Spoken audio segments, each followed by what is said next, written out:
Hi, this video will give you a rough overview about what you should know about Shakespeare, the poet, the playwright and the actor. Let's go! I will deal with these topics. We'll talk about quickly his life and work in general, the English that was spoken at the time called early modern English, what you should know about some of his plays, and the Globe Theatre where these plays were performed. I'll tell you a little bit about the sonnets, about Shakespeare's influence on English in general, about the Elizabethan Age, the time when Shakespeare lived, and about the question finally whether Shakespeare is still relevant today, should be taught at schools, for example. His life and work. So Shakespeare was born in 1564 and died in 1616. We mostly know him as a playwright. Everybody thinks of Romeo and Juliet right away. He was, of course, also a poet and wrote over 150 sonnets. And he was also an actor, so at some point in his life he also was on stage himself. If you ask people who is the greatest poet, the greatest playwright in the English language, many people will answer you and say William Shakespeare, because he has a very central position here. His works include 38 plays and over 150 sonnets and other poems. And the themes of these works are usually love, jealousy, betrayal, revenge. So very general, basic topics that every human being deals with at some point in their life. And it's important to consider that many of these plays are still performed to this day. They have been adapted into movies, into TV series, you name it. So they're still relevant today in that sense.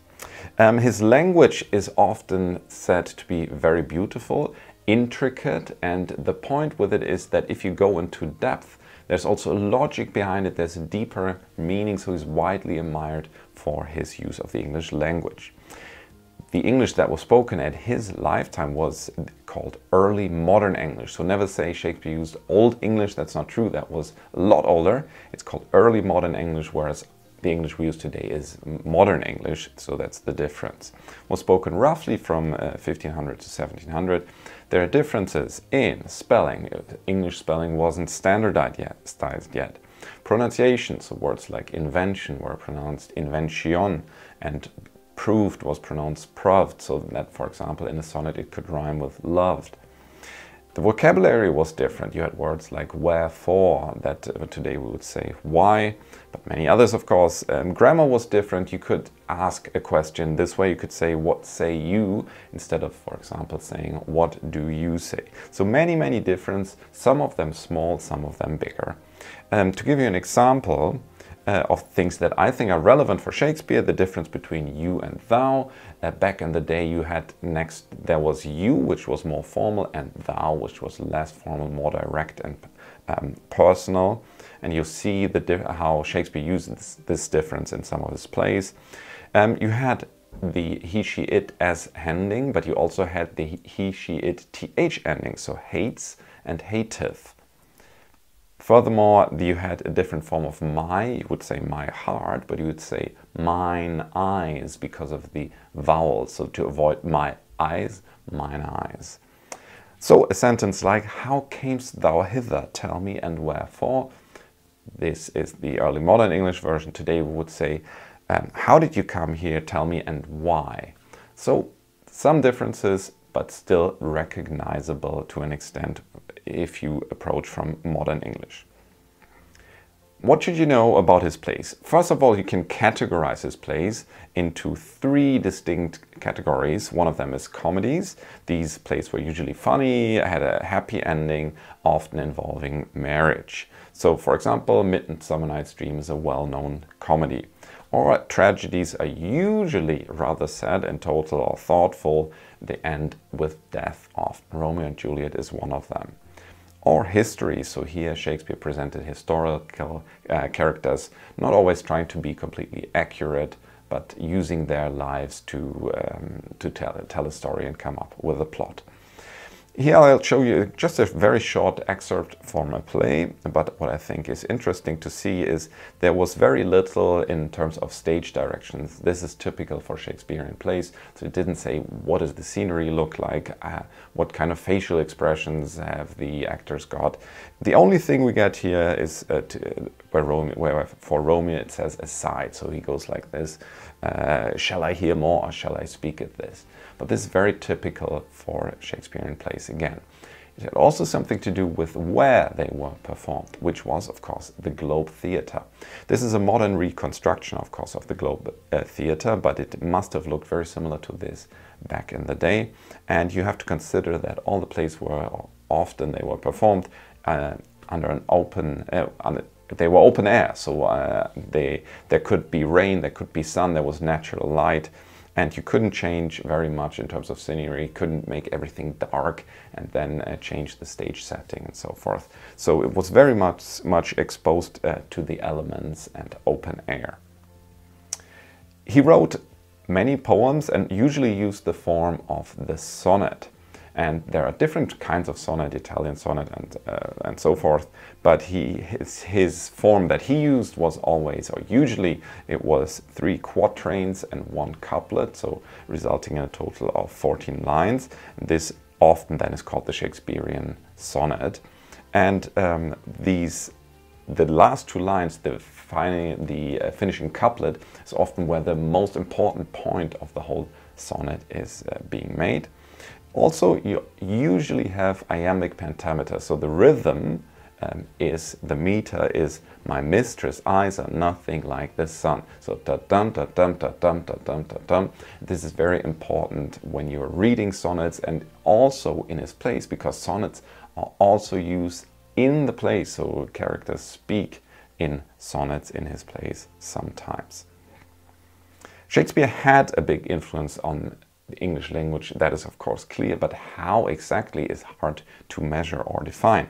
But we can for sure say that a number of words like these, suspicious, assassination, accommodation, gloomy, were first used or first printed in Shakespearean plays. Maybe they didn't, maybe they existed before, maybe not, we cannot be sure, but it's interesting that so many words appear first in a Shakespeare folio.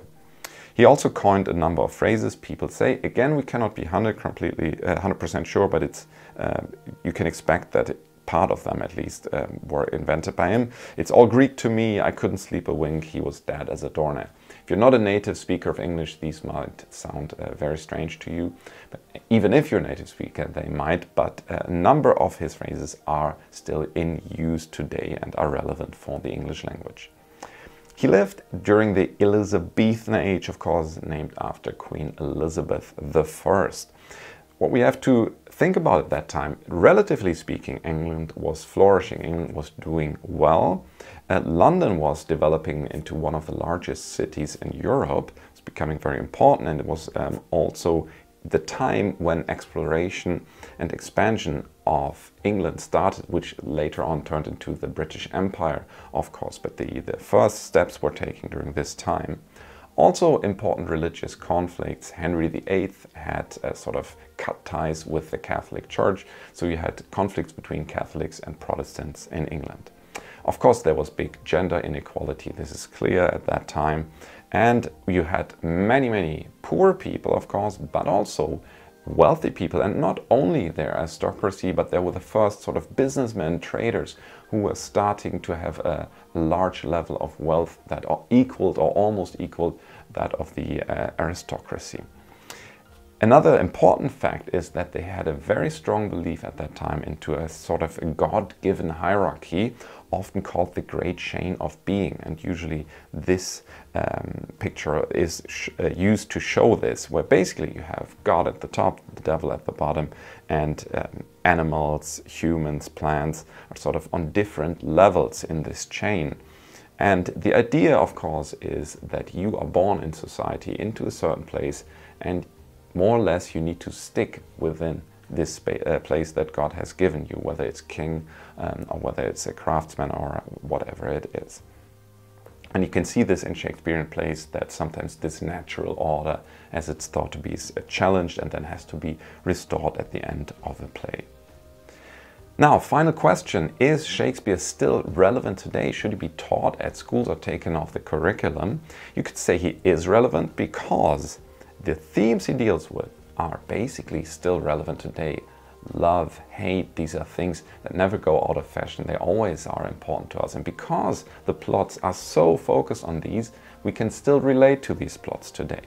Also, Shakespeare simply had such a strong influence on literature, it's almost impossible to understand a number of novels in the English language without understanding at least a little bit, knowing a little bit of Shakespeare.